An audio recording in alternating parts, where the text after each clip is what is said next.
Sa action camera, syempre yung mas bago, laging mas maganda. Pero yung question is, yung mga lumang models ba, okay pa rin? Kung ang use mo lang ay sa good lighting, vlogging, vacation, at hindi naman high action sports.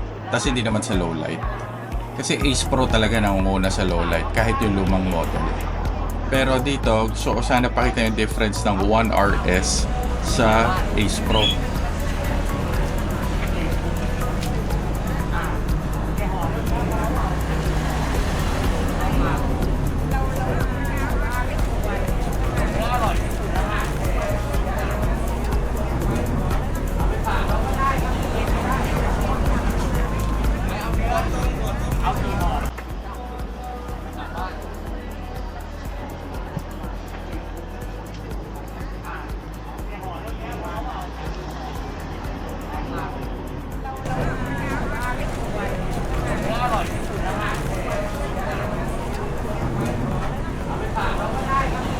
So ayun, nakita nyo naman yung difference nila sa good lighting and indoor. Obviously, mas maganda talaga Ace Pro kasi mas bago siya, although hindi siya yung latest model.